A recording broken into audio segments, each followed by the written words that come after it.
बिस्मिल्लाहिर्रहमानिर्रहीम, अस्सलाम वालेकुम नाज़रीन। आज इंतखाबात में मुबैना धांधली के हवाले से ऐसे इल्ज़ामात सामने आए जिन्होंने एक भोंचाली कैफियत सियासत में पैदा कर दी। कमिश्नर रावलपिंडी लियाकत अली चट्टा ने मीडिया से बात करते हुए इंतखाबात में मुबैना बेज़ाब्तियों पर मुस्तफ़ी होने का ऐलान किया। उन्होंने कहा कि हमने रावलपिंडी से 13 लोगों को जितवाया। मैंने रावलपिंडी डिवीजन में नाइंसाफ़ी की है। प्रेशर की वजह से आज सुबह फजर की नमाज के बाद खुदकुशी करने की कोशिश की, फिर सोचा हराम की मौत क्यों मरूं, क्यों ना सब कुछ अवाम के सामने रख दूं। उन्होंने ये भी कहा कि अपने मातहत रिटर्निंग ऑफिसर से माजरत चाहता हूं। जब मैंने उन्हें कहा आपने गलत काम करना है तो वो बेचारे रो रहे थे। लियाकत अली चट्टा ने कहा कि मुझे रावलपिंडी कचहरी चौक में फांसी दे देनी चाहिए, मेरे साथ दीगर को भी सजाएं दी जाएं। इन इल्जामात के जवाब में chief election commissioner Sikandar Sultan Raja ने कहा कि कमिश्नर रावलपिंडी ने इंतखाबात में धांधली से मुतल्लिक झूठ बोला है। मैं इनके इल्जामात की तरदीद करता हूँ। वज़ीर आला पंजाब ने कमिश्नर रावलपिंडी के इल्जामात का सख्त नोटिस लेते हुए मामले की तहकीकात का हुक्म दे दिया है। इल्जामात के जवाब में चीफ जस्टिस ने कहा कि इल्जामात कोई भी लगा सकता है, इल्जामात लगाना उनका हक है, मगर इसके साथ सबूत भी होने चाहिए। इल्ज़ाम लगाने वाले कमिश्नर रावलपिंडी ने कोई सबूत पेश नहीं किया। नून लीग की तर्जुमान मरियम औरंगजेब ने कमिश्नर रावलपिंडी लियाकत अली चट्टा के इल्जामात पर रद्द-ए-अमल देते हुए कहा कि कमिश्नर के पिछले 8 रोज़ का रिकॉर्ड निकलवा लें और इस मामले की मुकम्मल तहकीकात होनी चाहिए। पीटीआई की तरफ से आज मुबैना धांधली पर एहतजाज भी किया गया। कमिश्नर रावलपिंडी के इल्जामात में कितनी हकीकत है और इससे पीटीआई के बयानिए को कितनी तक़वियत मिलती है, ये अचानक से बहुत सारे लोगों के ज़मीर कैसे जागने लगे हैं। इसी तमाम तर सूरत हाल की मुनासबत से आज पहला बड़ा सवाल कुछ यूँ होगा कि कमिश्नर रावलपिंडी के इंकशाफात कितनी हकीकत कितना फसाना। पैनल का तारुफ करवा देती हूँ। प्रोग्राम में मेरे साथ मौजूद हैं अयाज खान साहब, आमिर इलियास राना साहब, हाफिज ताहिर महमूद अशफी साहब, फैसल हुसैन साहब और मोहम्मद इलियास साहब। मैं आप सबको खुश आमदीद कहूँगी। आमिर साहब, मैं आपसे आगाज़ करूँगी। चूँकि इस वक्त तमाम सियासी जमातें, पीपल्स पार्टी, नून लीग, पाकिस्तान तहरीक इंसाफ, सब कमिश्नर रावलपिंडी की जो इस वक्त उन्होंने बयान दिया धांधली से मुतल्लिक, उन्होंने बातें की और उन्होंने जिस तरह से बात की कि वो तो खुदकुशी करने की सोच रहे थे, लेकिन उन्होंने सोचा कि आवाम को वो तमाम हकीकत बता दें। तो आपको क्या लगता है वाकई इसकी तहकीकात होनी चाहिए? क्योंकि उन्होंने election commissioner, chief election commissioner, chief justice का नाम भी लिया। और आप किस तरह से देखते हैं, क्या वाकई उनकी बातों में आपके ख्याल में हकीकत है? और पीटीआई चूंकि कह रही है कि धांधली हुई है, उनकी इतनी ज़्यादा सीट्स हैं जो कि उन्हें वापस करनी चाहिए, आज भी अली मोहम्मद खान ने कहा, तो क्या लगता है पीटीआई के बयानिए को तक़वियत मिली इस मीडिया टॉक के बाद? देखें, तक़वियत मिले या ना मिले, ये बहुत सीरियस इल्ज़ामात हैं, उनको आप इग्नोर नहीं कर सकते और बिल्कुल तहकीकात होनी चाहिए। और इस तरह की तहकीकात होनी चाहिए कि जिन पे जितनी सियासी जमातें हैं, जो इदारे हैं, सब मुतमईन हो। सियासी जमातों में सबसे पहले पीटीआई जो कहती है कि हम जीते वो, और जिसको कहना है, क्योंकि जाहिर है कि पीएमएलएन, पीपल्स पार्टी, राजा परवेज अशरफ जीते, बाकी लोग जीते हैं, हारे हैं, तो वो जो जिनके ऊपर इल्ज़ाम लग रहे हैं कि वो जिताए गए हैं, तो वो तो कह दें कि जी ठीक है, जिससे मर्जी कराएं। और पीटीआई 2-4 ऐसे लोगों के नाम दे जिनके ऊपर ये ना हो लिंक कि जी ये उनके लोग हैं। बिल्कुल शफाफ होना चाहिए कि इनका ज़मीर 7 दिन बाद जागे या 10 दिन बाद, या पहले इन्होंने इनकार क्यों नहीं किया। पीसीएस अफसर ये बाद में हुए, पहले नायब तहसीलदार थे। बहुत सारे लोग कर रहे हैं, इनकी हाउसिंग सोसाइटियाँ इनके बेटे की भी हैं, 13 मार्च को इनकी रिटायरमेंट थी। अफसर किसी भी वक्त कोई भी बात कर सकता है, ये उसका राइट है, और उस बात को सिर्फ इसलिए इग्नोर नहीं किया जा सकता कि जी आमिर मीर ये कह रहे हैं कि इनका दिमागी मुआयना होना चाहिए, इनको इसलिए इग्नोर नहीं किया जाना चाहिए कि मरियम औरंगजेब कह रही हैं, इनको इसलिए इंक्वायर होना चाहिए कि इन्होंने जो बातें कही हैं। हालांकि जो हमारे मुल्क का चलन है उसमें होना ये चाहिए था कि आज जब कमिश्नर साहब सोच समझ के वो कह रहे हैं फजर की नमाज के बाद मैंने सोचा खुदकुशी ना करूं, तो उन्हें वो शवाहिद आज ब्रीफिंग में रख देनी चाहिए थे। अब आगे अगर ये शवाहिद नहीं देंगे तो फिर जिन लोगों के इल्जामात है वो कहेंगे जी देखें वो डर गया है, छुपा दिया है, भगा दिया है। तो जो बंदा इतनी जुर्रत कर सकता है, ना उसे छुपने की जरूरत है ना बताने की, क्योंकि इंतजामी तौर पर वो डिवीजन के तो सरबराह हैं, लेकिन इलेक्शन कमीशन के जो अफसरान बनाए गए थे, रिटर्निंग अफसर, डिस्ट्रिक्ट रिटर्निंग अफसर, उनसे इनको ये कहते हैं, मैंने कहा कि बराह रास्त मैंने इनको कहा कि धांधली करें। अब उस धांधली के लिए उन्होंने चीफ जस्टिस और चीफ इलेक्शन कमिश्नर का नाम दे दिया। चीफ जस्टिस ऑफ पाकिस्तान ने अपनी प्रेस टॉक भी कर दी, मीटिंग भी कर ली जजेस के साथ, वरना आपको पता है पिछले माजी में चीफ जस्टिस साहिबान पे क्या क्या कुछ हुआ, वो बात भी नहीं करते थे। चीफ इलेक्शन कमिश्नर से मेरी बात हुई, उन्होंने अपना फोन फॉरेंसिक के लिए भी एक किस्म का रख दिया कि 23 जुलाई को एक दफा बात हुई थी और 9 फरवरी की रात शाम को इनका कमिश्नर का अपना फोन उनको आया था कि बीच में कोई बात सामने दिखा दें, बता दें कि कभी राब्ता हुआ हो कि हमारा कोई काम नहीं इसके साथ। मुन्ना सिलाई ने ट्वीट किया कि पहले हम इनको बुरा समझते थे, लेकिन फिर उन्होंने ट्वीट में लिख दिया सारी बात कि फिर हमारी सुलह हुई, फिर हमने अपने वालिद के दौर में इनको साथ रखा।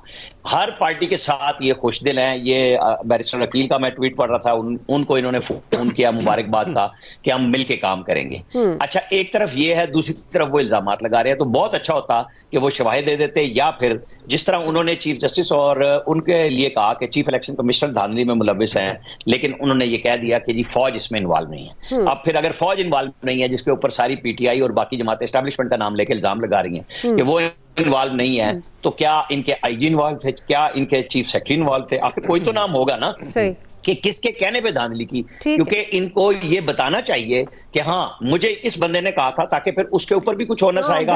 और जो मरियम औरंगजेब ने बात कही है, बिल्कुल ठीक बात है कि इनका फॉरेंसिक कराएं, इनका एक वीजा मार्केट में आया हुआ है कि 13 फरवरी को इनका B1 B2 का वीजा लग गया अमेरिका का 5 साल का।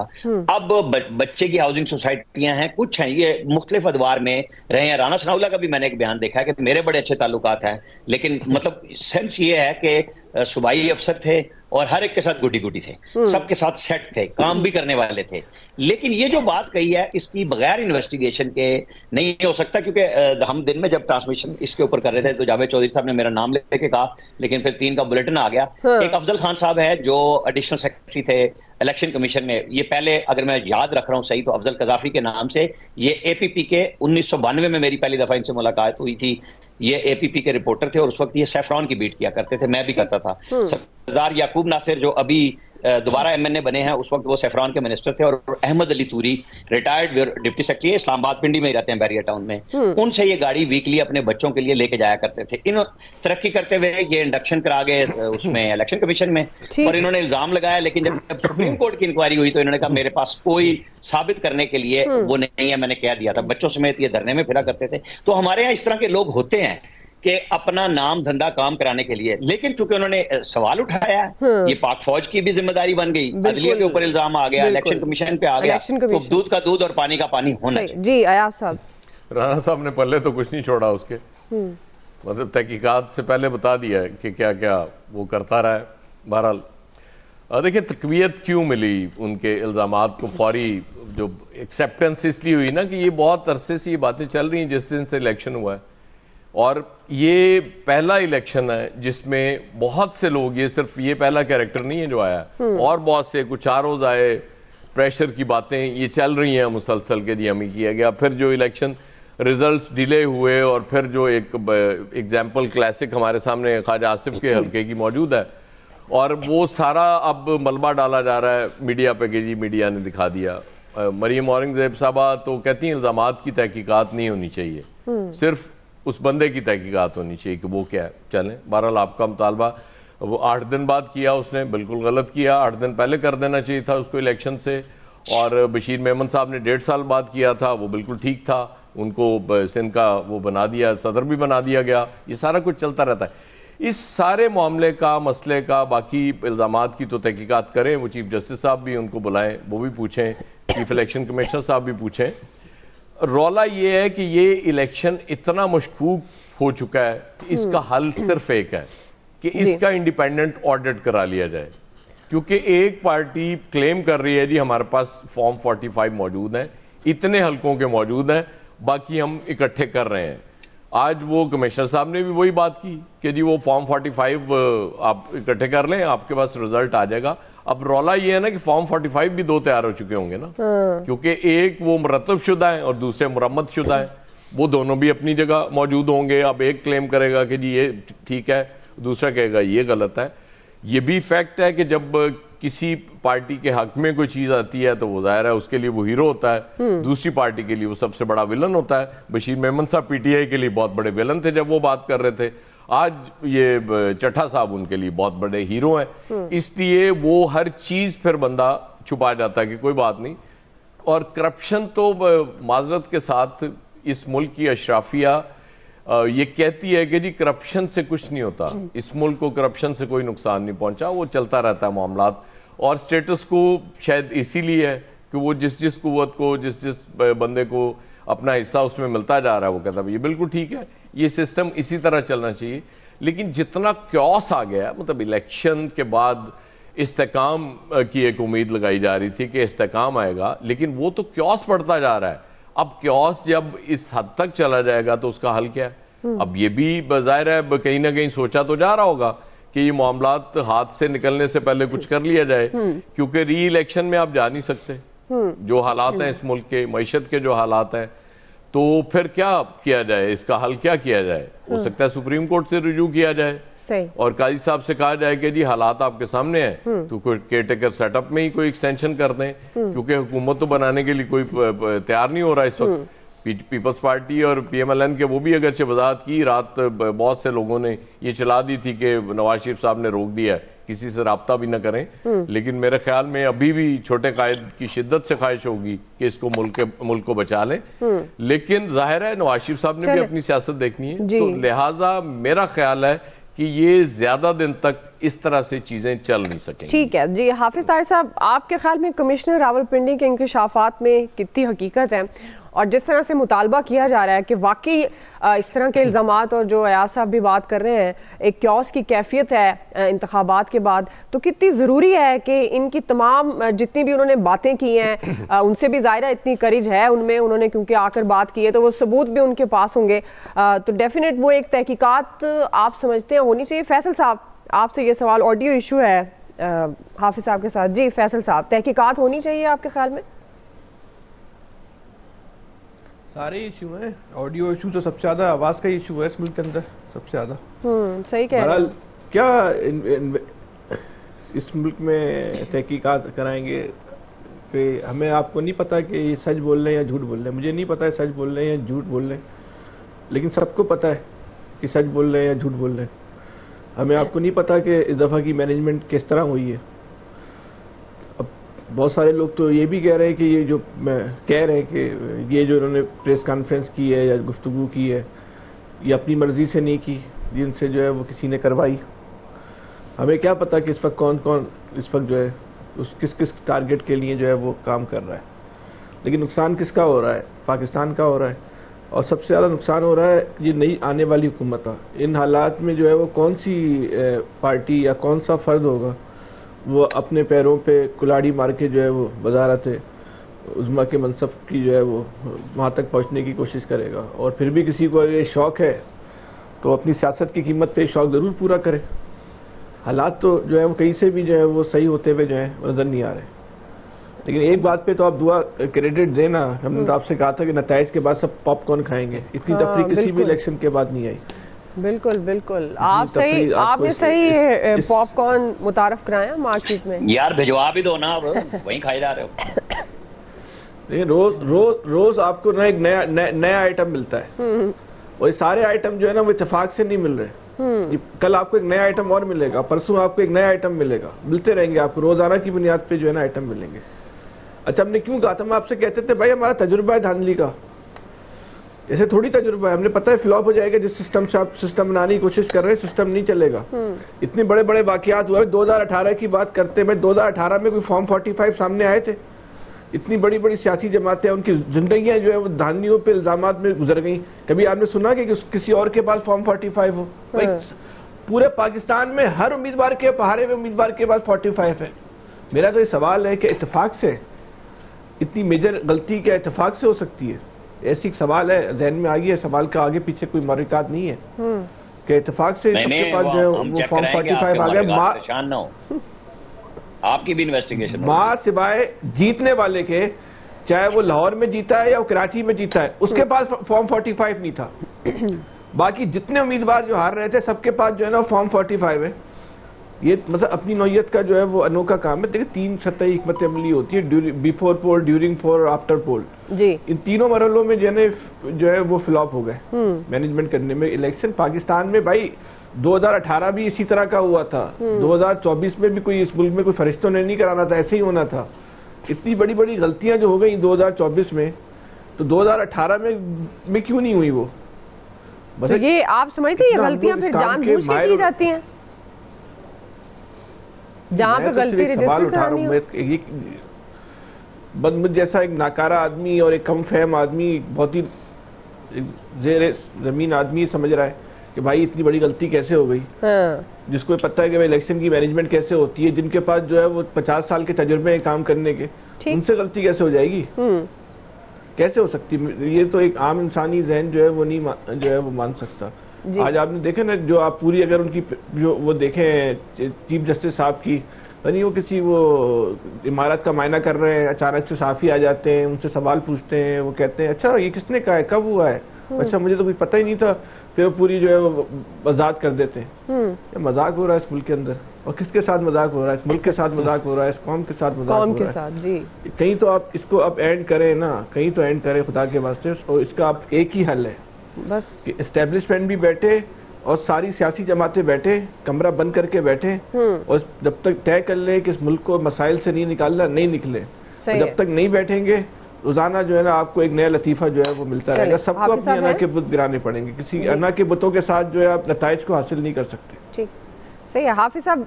चले इलियास साहब, आपके ख्याल में कितनी हकीकत है और क्या तहकीकात का जो मुतालबा किया जा रहा है वो तहकीकात होनी चाहिए, मामला है क्या, उस तक पहुंचना चाहिए? इलियास साहब, ये हाफिज साहब आपको नहीं मिल रहे कि इन तहकीकात करने तो नहीं चले गए? वो बस सख्त जान के साथ इन्वेस्टिगेशन में लग गए हैं। जी अभी तक जाने ना हाफिज साहब को बोलना भी रुक जाओ, सूरत हाल तब्दील होने वाली है, कुछ बोलना नहीं है।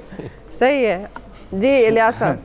जाहिर है, अच्छा सूरत हाल ये है कि इस पर तहकीकात जो करने के लिए अगर ज़ाहिर इल्ज़ामात लगाए, उन्होंने कहा अपने बारे में, उन्होंने इस तरह कमिश्नर साहब ने कहा है कि मुझे फांसी दे दी जाए, मैं गुनाहगार हूँ, तो उसके लिए तहकीकात होनी चाहिए, जिस तरह भी चाहिए गवर्नमेंट को वाज़ह करना चाहिए कि क्योंकि अगर अब इल्ज़ामात लग गए तो इस पर तो शायद खाकान अब्बासी साहब भी कह रहे हैं कि गूगल भी परेशान रहा इलेक्शन में, तो जाहिर है इस मामला जो ऐसी बातें जब इस तरह की हो रही हैं तो इसके लिए तहकीकात करवानी है। 13 सीटों का मामला, एक सीट का मामला नहीं, 13 सीटों का मामला है, एक डिवीजन का पूरे का मामला है, तो उस पर तहकीकात तो होना मस्ट है। और तहकीकात होनी चाहिए, पूरे पाकिस्तान का मामला है। जी जाहिर एक डिवीजन का कह रहे हैं, अभी तो एक डिवीजन का खुल के सामने आए हैं और इल्जामात उन्होंने जो लगाए हैं वो सामने लेके आना चाहिए। वो जो जिस तरह भी है, अगर नहीं है सबूत तो फिर वो इस तरह तो फिर सारी बात इसी तरह निकल जाएगी, क्योंकि हमारे यहाँ सिर्फ इल्जामात लगाते थे, फिर बाद में सबूत कोई नहीं लेके आता। नैब ने भी इसी तरह केस बनाए थे, वो सारे केस इसी तरह खत्म हो गए, बाद में सब बरी हो गए। तो इसके लिए जो चीफ इलेक्शन कमीशन साहब हैं उनको भी चाहिए कि सारे मामलात को बैठ के इस टाइम परसू करना चाहिए, तमाम सूरत हाल को देख के आवाम के सामने लेके आना चाहिए, क्योंकि आवाम पहले ही परेशान। देखें आज भी एहतजाज करने निकले हुए थे लोग कह रहे हैं कि हमारा मैंडेट चोरी हो गया है। तो जाहिर है जब इस तरह की बातें होंगी तो इस तरह आवाम को सही रास्ता दिखाना बहुत ज़रूरी है कि जी हकायक क्या है, हकायक से हटके क्या है। ये तो हर साल देखें इलेक्शन जब भी होंगे इसी तरह होगा, वो इसी तरह मसले चलते रहेंगे। जो भी हारेगा वो कभी तस्लीम नहीं करता, जो जीतेगा। और ये देख लें सूरत हाल, आप देख लें कि पहली दफ़ा हुई थी कि कोई प्राइम मिनिस्टर नहीं बनना चाह रहा इस टाइम, अब नून लीग वाले भी पीछे एक स्टेप चले गए। इस मसले को हल करने के लिए बैठना चाहिए और स्टेप सबको चाहिए कि एक कदम पीछे चल के मुल्क को चलाएं। अगर नहीं करेंगे तो इसी तरह डेडलॉक रहेगा और मुल्क के लिए हालात पहले मुश्किलात का शिकार है, तो अब मजीद शिकार हो जाएगा। आप देख लें IMF के पास जाना था, वो भी अब डिले हो गए। अब इसी तरह जितनी डिले करेंगे उतना ही नुकसान आवाम का है। आप देख लें आपके बिजली के बिल, गैस के बिल, ये लोगों को समझ तब लगती है जब इनके पर बरसती है।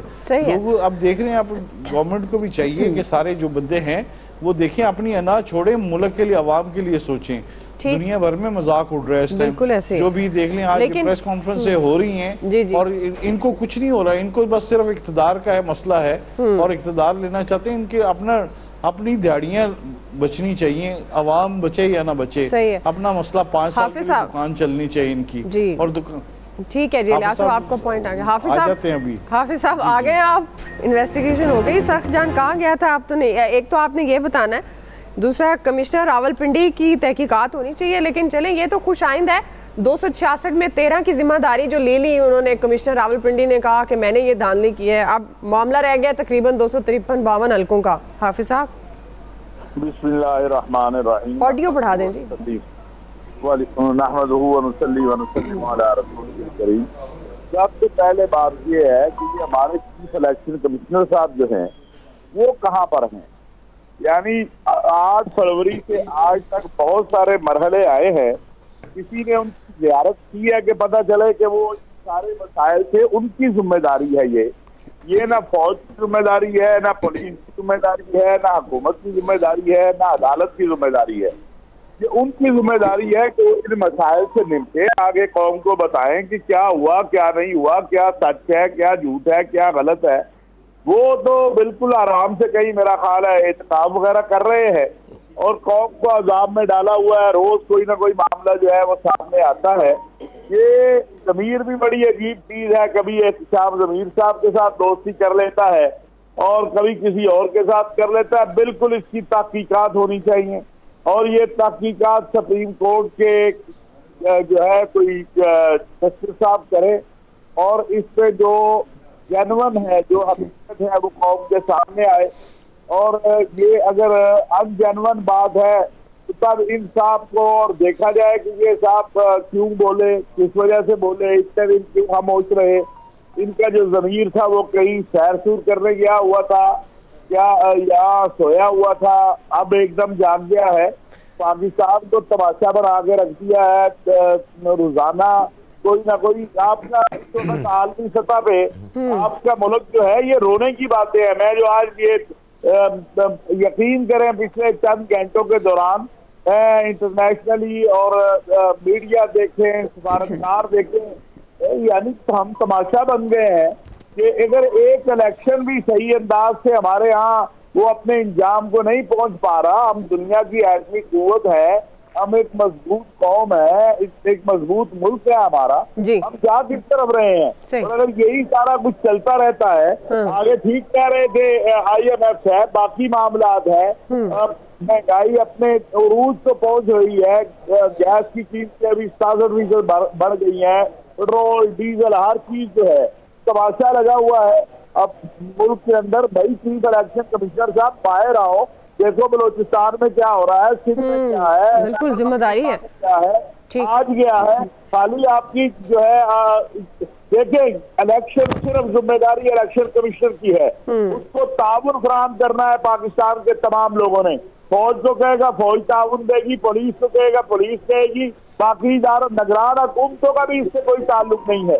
वो मसरूफ कहीं हमें दिखाई नहीं देते, उनकी तरफ से कोई चीज सामने नहीं आती है। खुदा का वास्ता है कि पाकिस्तान के ऊपर रहम करो, हमारे बच्चों पे रहम करो जो निकले हैं वोट देने के लिए। पाकिस्तान के लिए खुशकुन बात ये थी कि हमारा नौजवान 20 साल का, 22 साल का, 25 साल का हमारा बूढ़ा जिसने कभी वोट नहीं डाला था वोट डालने निकला है। आप उनको मायूसी की उस आखिरी उसमें लेके जा रहे हैं। ठीक है अफसर जी, तो इसलिए मैं समझता हूँ इस पर एक सुप्रीम कोर्ट का कमीशन बनना चाहिए जो सारे मामला। वही नौजवान तो रो रहा है जी फैसल साहब, वही नौजवान तो रो रहा है। हाँ जी, वो कह रहे हैं नौजवान की मायूसी की बात। वो ये नौजवान नहीं रो रहे, ये तो अपनी नौकरी पूरी कर गए आराम से, कल को जो मजा करेगा इसको तो भाई किसी ने कुछ नहीं कहना। इस मुल्क का बेड़ा गर्क कर रहे हैं ये सारे मिलके। हमारी नस्लें हमें यहाँ रहना है, इनके तो अमेरिका के वीजे भी आ गए, इनकी नस्लें तो कोई इनमें से कोई लंदन आबाद है, कोई अमेरिका आबाद है, शादियां भी वहाँ है, बाकी चीजें भी वहाँ है, मेरे और आपके बच्चों ने यहाँ रहना है। सही बात है अफसर, सही बात है। ये जो ज़मीर भाई साहब जागते हैं, जिसका जागना है वो एक साथ ही जागे और वाक़ईतन सबूत सामने रखने चाहिए अगर ऐसा कुछ हुआ है, क्योंकि इलेक्शन के बाद तो ये प्लस की गेम होनी चाहिए, जमहूरियत मजबूत होनी चाहिए। अनफॉर्चुनेटली जिस तरह का क्योस क्रिएट हो चुका है इस वक्त ज़ाहिर है एक बहुत बड़ा सवालिया निशान है इलेक्शन के तमाम प्रोसेस पर। और क्या कमिश्नर रावलपिंडी के इंकशाफात कितने हकीकत हैं और वाकई इसकी तहकीकात होनी चाहिए, राय जानिए आपने एक्सपर्ट्स की। अभी एक ब्रेक लेते हैं, ब्रेक से वापस आएंगे। दूसरा बड़ा सवाल, इक़्तिदार की ख्वाहिशमंद सियासी जमातें अब इक़्तिदार से कतरा क्यों रही हैं, ये हमारा सवाल होगा। राय लेंगे ब्रेक के बाद। वेलकम बैक नाज़रीन। इंतखाबात से पहले हर बड़ी सियासी जमात हुकूमत बनाने की दावेदार और ख्वाहिशमंद थी, लेकिन अब ये जमातें वफाकी हुकूमत लेने से कतराती नजर आती हैं। PTI ने पहले दावा किया कि वो हुकूमत बनाएगी, लेकिन कल PTI रहनुमा बैरिस्टर सैफ ने कहा कि बानी PTI की हिदायत पर हमने मरकज़ और पंजाब में अपोजिशन में बैठने का फैसला कर लिया है। पीपल्स पार्टी पहले इंदिया दे चुकी है कि वो वफाकी हुकूमत बनाने में मदद तो करेगी लेकिन काबीना का हिस्सा नहीं बनेगी। नून लीग हुकूमत बनाने का ऐलान तो कर चुकी है लेकिन उसके रहनुमा पार्टी को दूसरा मशवरा भी दे रहे हैं। सीनियर नून लीगी रहनुमा साद रफीक ये कहते हैं कि PTI हिमायत याफ्ता आज़ाद अरकान पहल करें, पीपल्स पार्टी के साथ मिलकर मरकजी हुकूमत बना लें, हम मुबारकबाद पेश करेंगे। PMLN को कांटों का ये ताज अपने सर पर सजाने का शौक नहीं, इक़्तिदार हासिल करने की कोशिश में मसरूफ जमातें इक़्तिदार से दूर क्यों हो रही हैं, इस तमाम तर सूरत हाल पर हम बात करें। सर मैं आपसे आगाज़ करूँगी, चूँकि एक पुराना क्लिप है ख्वाजा साद रफीक का, वो भी काफ़ी वायरल हुआ है, जिसमें उन्होंने ये कहा कि एक वक्त आएगा जब कोई भी प्राइम मिनिस्टर नहीं, इक़्तिदार नहीं लेना चाहेगा, वज़ीर आज़म नहीं बनना चाहेगा। आपके ख्याल में अब सूरत हाल वाज़ेह क्यों नहीं हो पा रही, क्यों कतरा रही हैं ये तमाम सियासी जमातें इक़्तिदार में हुकूमत बनाने के लिए? देखिए मसला ये है कि दो पॉलिटिकल पार्टीज ही बचती हैं ना इस वक्त। एक को तो ज़ाहिर आपने उसका बल्ला लेके उसको फारिग कर दिया था और गेंद आपके हाथ में था, पीपल्स पार्टी और PMLN। नंबर 1 पे इन दोनों में से PMLN है, लिहाजा PMLN का राइट बनता था कि जी वो प्राइम मिनिस्टर। और ये बात हम सुनते भी आ रहे थे जब PDM गवर्नमेंट बनी थी, वो जब ख़त्म हुई तो ये कहा गया था कि इसी के तनासुब से अब नेक्स्ट, मतलब जो आज प्राइम मिनिस्टर है जिस जमात का, उसी का प्राइम मिनिस्टर होगा नेक्स्ट में, ये उस वक्त कहा गया था। खैर वो चले छोड़ें उस बात को। अब चूँकि सीटें ले ली, लेकिन सीटें इतनी नहीं कि वो बर्बादी वाली सीटें हैं। या तो सिंपल मेजॉरिटी मिल जाती, आराम से आप आज़ाद उम्मीदवार आपके साथ आते, आप गवर्नमेंट बना के सुकून से निकल जाते। अब मसला वही कि सिंपल मेजॉरिटी भी नहीं है। अब पीपल्स पार्टी की सुनाएं वो बढ़ती जा रही हैं, वो डिमांड्स दिन ब दिन के लिए हमें ये भी दे दो, वो भी दे दो, ये भी दे दो। अब PMLN में आपको इस वक्त दो आवाज़ें साफ सुनाई दे रही हैं। जो कायद के करीबी लोग हैं वो तो कह रहे हैं कि नहीं हमें हुकूमत बनाने की ज़रूरत नहीं है, और इससे पहले तो बिल्कुल ऐसे लग रहा था ना कि मामला तय पा गए हैं और शायद गवर्नमेंट अब फॉर्म होने जा रही है जी। कल हमें पता चला कि नहीं, वो कुछ लोगों ने या शायद अक्सरियत ने, उस वक्त चल रहा था, फिर एक रात चलती रही कि जी वो तय कर लिया कि राब्ते वो जैसे पहले मैंने अर्ज़ किया था, उसके बाद ये सिचुएशन अब चेंज हुई। लेकिन मुझे लगता ये है कि PMLN में जो अक्सरियत है आप लोगों की, वो गवर्नमेंट फॉर्म करने के हक में है। वो कायद की आवाज़ वाले लोग मुझे कम नजर आए। अच्छा जी, आमिर साहब। देखिए कल जब ये बात आई थी मैंने उसी वक्त चेक किया था, और वो पार्टी के अंदर बात जो भी हो रही है, फैसला फिलहाल यही है कि हुकूमत बना ली जाए। लेकिन पीपल्स पार्टी के नदीम अफजल चंद ने सिंधी टेलीविजन को इंटरव्यू दिया और उन्होंने उसके अंदर इशारा दिया था कि सिर्फ ये आईनी या चेयरमैन सेनेट या स्पीकर की बात नहीं, बहुत कुछ मांग रहे हैं। देखिए उन्होंने जब 16 माह की हुकूमत थी, ज़का अशरफ साहब को क्रिकेट बोर्ड का चेयरमैन लगवाया, नजम सेठी साहब को हटाया कि नहीं क्योंकि इंटर प्रोविंशियल कोऑर्डिनेशन मिनिस्ट्री हमारी है, लिहाजा ये हमारे कोटे में आई है जी। छोड़ते तो जरदारी साहब कुछ भी नहीं, और उन्हीं के पुराना देरीना दोस्त ने उन्हें मफाहमत की बजाय मफादात का बादशाह यानी मौलाना फजलुर रहमान ने करार दिया कि मेरे से ज्यादा उन्हें कोई नहीं जानता। यानी दोनों मफादात के बादशाह हैं, दोनों एक दूसरे के मफादात के टकराव आए तो बोल पड़े। सौदेबाजी में तो दोनों ही मास्टर है ना, इसमें तो कोई शक नहीं है कि मौलाना फजलुर रहमान भी ऐवान सदर पर नजर रखते हैं, और कोई बात नहीं हो रही जो इस वक्त गुफ्तगू हो रही है। अब जो कुछ भी है ये नून को फैसला करना है। शहबाज शरीफ साहब वजीर आज़म बनना चाह रहे हैं तो जवाब कल को सिर्फ उन्हें ही देना है। ये बात क्लियर हो चुकी कि 16 महीने की हुकूमत के बाद भी मलबा उनके ऊपर गिरा था, और पीपल्स पार्टी के बिलावल भुट्टो बिल्कुल साइड पे चले गए कि जी आप जाने, आपका काम जाने, और कल भी यही होना है। तो ये बात अब इनको सोच समझ के करनी चाहिए। जिस तरह हमने एक दिन भी सपोर्ट नहीं किया जब डार साहब ने, वो कहते हैं ना कि तकब्बुर सिर्फ अल्लाह की जात को शेवा है, उन्होंने कहा कि जी डॉलर मेरे जहाज में बैठने से गिरना शुरू हुआ और जनाब मैं यहाँ आया, तो वो तकब्बुर की जो मार पड़ी है ना वो आज तक सीधे नहीं हुए। और अब उनके लिए नाम दूसरे लोग ले रहे हैं कि जी वो अलाना साहब को वजीर खजाना बना दिया जाए कि वो शायद किसी को प्यारे नहीं लग रहे हैं। वो कौन किसी का प्यारे हैं? यहाँ पे सब बड़ी बातें आ रही हैं। अब उन सबको भी मैदान में आना पड़ेगा, चाहे वो पाकिस्तान की एस्टेब्लिशमेंट है, मुल्क चलाना है ना, तो फिर खुल के सबको साथ बैठ के बात करनी होगी। जो ख्वाजा साद रफीक ने 2020 में बात की थी ना, PM बनेगा कोई नहीं, तो आप वही कह रहे हैं कि कौमी हुकूमत बना लें, मुल्क चला लें, जिम्मेदारी सब ले लें, फिर अपनी अपनी सूबाई हुकूमतें बना लें। फैसल साहब देखिए, मैं बहुत सीधी बात करूंगा कि सबको पता है कि कौन जीता है और कैसे जीता है। अगर इसी तरह इलेक्शन करवाने थे तो बहुत आसान फार्मूला था कि नून लीग को जो है वो सादा अक्सरियत दिला दी जाती, और नून लीग को अगर सादा अक्सरियत मिल जाती है, आप यकीन करें इस वक्त मुल्क में ये बहरानी कैफियत ही नहीं होती। मुल्क में जब आप इतनी मैनेजमेंट, थोड़ी मैनेजमेंट और हो जाती, आप यकीन करें इस लम्हे जो है ना हम इस बहरानी कैफियत से ना निकल गए होते, सारे आपके जो है आप जो है एक नई हुकूमत साजी की तरफ जो है वो जा रहे होते। लेकिन जब इतना ज्यादा कंफ्यूजन पैदा कर दिया गया है तो अब वो जो आमिर साहब कह रहे हैं भाई एक ही ऑप्शन है, एक कौमी हुकूमत। जी जब हम कहते हैं ना कि नून लीग की हुकूमत बना दो ये गंदे हो जाएंगे, पीपल्स पार्टी की हुकूमत बना दो गंदे हो जाएंगे, वो भाई इस पर उनके गंदे होने का इशू नहीं है, ठीक उनके वो गंदे बाद में होंगे, तबाह पहले आएंगे। पहले तो हमें अपनी जात का सोचना है, अपने बच्चों को सोचना है। वो हुकूमत नाकाम हो रही है तो हम भी नाकाम हो रहे हैं ना भाई, हमारे घर के भी तो मसाइल बढ़ रहे हैं। अभी एक ही रास्ता है कि भाई खुदा के लिए बैठो, नेशनल गवर्नमेंट बना लो, ठीक है, और चाहे वो इमरजेंसी लगा के बना लो। चले आप समझते हैं कि एक ही रास्ता है, कौमियत बननी चाहिए, जाहिर है मामलात आगे बढ़ने जरूरी हैं। ब्रेक ले रहे हैं क्विकली, ब्रेक से वापस आएंगे। यही सवाल हाफिज ताहिर साहब, इलियास साहब का टेक लेंगे, हमारे साथ रहिएगा। वेलकम बैक नाज़रीन। कौन बनाएगा वफाकी हुकूमत, मामला गंभीर होने लगा है। हाफिज साहब, इक़्तिदार की ख्वाहिशमंद सियासी जमातें अब इक़्तिदार से दूर क्यों भागती हुई नजर आ रही हैं? देखिए, गुजारिश ये है कि जो सूरत हाल है, जो मामलात हैं, अभी गैस आपकी कीमतें बढ़ी हैं, बिजली की बढ़ी हैं, आगे बहुत सारे मामलात हैं, तो लाजमी। और दूसरी बात है कि ये जो भी आएगा एक गैर मुस्तहकम हुकूमत होगी अगर दूसरे उनसे ताउन ना करे। इसलिए मैं आज आपके प्रोग्राम में मैं ये गुजारिश करना चाहता हूँ पाकिस्तान की तमाम सियासी मजहबी जमातों से जो पार्लिमान में है या पार्लिमान में बाहर है कि अपना मफादात को छोड़ो, इस कौम का मफाद देखें, इस मुल्क का मफाद देखें। ये मुल्क और कौम के साथ ही आपकी इज्जत है, आपकी आबरू है, सारा कुछ इसी के साथ है। चाहे आप, मैं ये भी कहना चाहता हूँ, चाहे आपने सिर्फ हुकूमत ही करनी है तो वो भी तो इसी कौम पे करनी है ना, इसी मुल्क पे करनी है। अगर यहाँ पर गैर मुस्तहकम हालात होंगे, हर जमात एहतजाज पे निकली हुई है, भाई इलेक्शन हो गए हैं, अदालतें मौजूद हैं, आप जाएं इलेक्शन कमीशन के पास, अदालतों के पास, वहां से जाके अपने मामलात को हल कर लें। इस वक्त सड़कें बंद, रोड बंद, आज भी जो लाहौर में हुआ, इस्लामाबाद में हुआ, ठीक है, अच्छा आप पैगाम थोड़ा दे रहे हैं तो सियासी जमातों को खुद भी थोड़ी सी होश करनी चाहिए और अपनी गलतियों से सीखना चाहिए। इलियास साहब,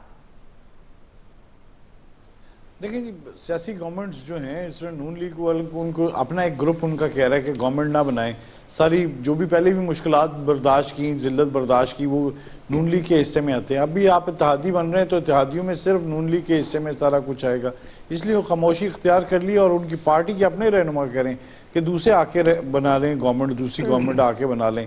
तो अब तो देखें गवर्नमेंट बनाने के लिए एक अजीब सा डेडलॉक हुआ है, कोई बात नहीं कर रहा है, इस पर खामोशी इख्तियार की है। अब देखें आइंदा इनके लिए कोई है, कोई इस्टेब्लिशमेंट को चाहिए, इन सबको बिठाएं और बिठा के आगे इसको चलाएं। जो भी इनके स्टेप्स हैं जिन्होंने आगे आगे लिए हुए पीछे आए और इसमें बैठ के आगे बढ़ के और कोई ऐसा काम करें जिससे मुल्क चल सके। इस वक्त मुल्क को चलाना है, धांधली का तो ठीक है, वो मसला साथ साथ चलता रहेगा, लेकिन इस वक्त मुल्क को चलाने के लिए क्या किया जाए? अगर नहीं कोई आता गवर्नमेंट बनाता तो क्या फिर करे? फिर एक नेशनल गवर्नमेंट ही बनेगी। तो इसके लिए कोई ना कोई काम करना पड़ेगा इसको फौरी तौर पर, क्योंकि काफी देर हो गई है। अब देखें बजट भी आने वाले हैं मुल्क के लिए, अगले जो IMF के पास भी जाना है, तो सारे ये मामला आप सबका बहुत शुक्रिया, वक्त खत्म हो गया। फीडबैक दीजिएगा, ख्याल रखिए, अल्लाह हाफिज़।